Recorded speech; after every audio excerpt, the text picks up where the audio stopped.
அந்த விளங்காதவ துர்காவுக்கு தாலி பிரிச்சு போடுற ஃபங்க்ஷன் நடக்க கூடாது.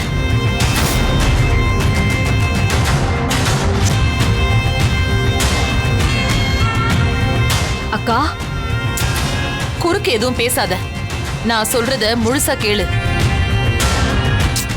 பெரியவர் இந்த ஃபங்க்ஷன் எந்த பிரச்சனையும் இல்லாம நல்லபடியா நடக்கணும்னு சொல்லிருக்காரு. ஆனா அது நடக்க கூடாது. என்னத்த அப்ப பெரியவர் பேச்ச மீற போறீங்களா? நான் ஏன் மீற போறேன்? என்னத்த குழப்பறீங்க? ஃபங்க்ஷன் நடக்க கூடாதுன்னு சொல்றீங்க, ஆனா பெரியவர் பேச்சையும் மீற மாட்டேன்னு சொல்றீங்க. எனக்கு ஒண்ணுமே புரியல. அக்கா, நீங்க சொல்றது எனக்கு தான் புரியலன்னு நினைச்சேன். வீணாவுக்கும் புரியலையா?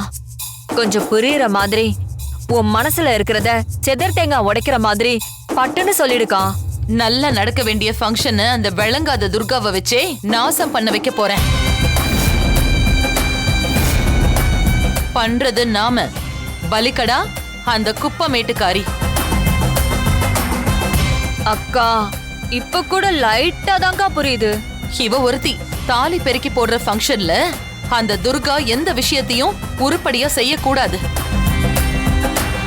எந்த பக்கம் திரும்பினாலும் அவ பண்றது எல்லாமே தப்பா தான் தெரியணும். தப்புக்கு மேல தப்பு நடக்கிறத பார்த்தா அத்தனை பேருமே அவளை காரி துப்பாத கதையா திட்டிட்டு போவாங்க. ஃபங்க்ஷன் சரியா நடக்கலங்கிற கோவத்துல பெரியவர் இருப்பாரு. அப்ப நாம களத்துல இறங்கி அந்த துர்காவை உண்டு இல்லைன்னு பண்ணி கழுத்தை புடிச்சு வெளியில தள்ளணும். அப்ப என்னத்த, அப்ப நம்ம அவளை வெளியே தள்ள போறோமா?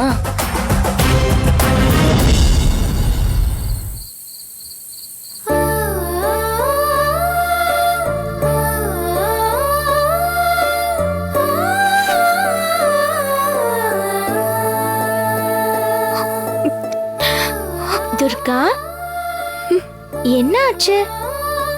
ஏன் ஒரு மாதிரியா இருக்க? ஒண்ணு இல்ல கௌரி.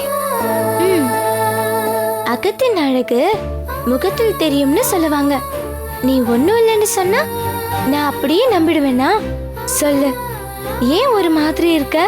கௌரி, எனக்கும் அப்பா அம்மா இருந்திருந்தா நல்லா இருந்திருக்கும்ல. இப்ப என்ன திடீர்னு அப்பா அம்மா ஞாபகம்?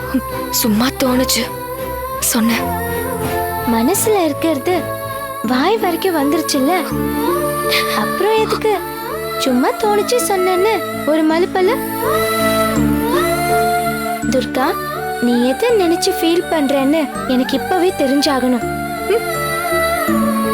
உன் கௌரின்னு நினைச்சனா சொல்லு, இல்லாட்டினா வேணாம். உடனே அப்படி சொல்லிடுவியே? தெரியுதுல்ல, சொல்லு.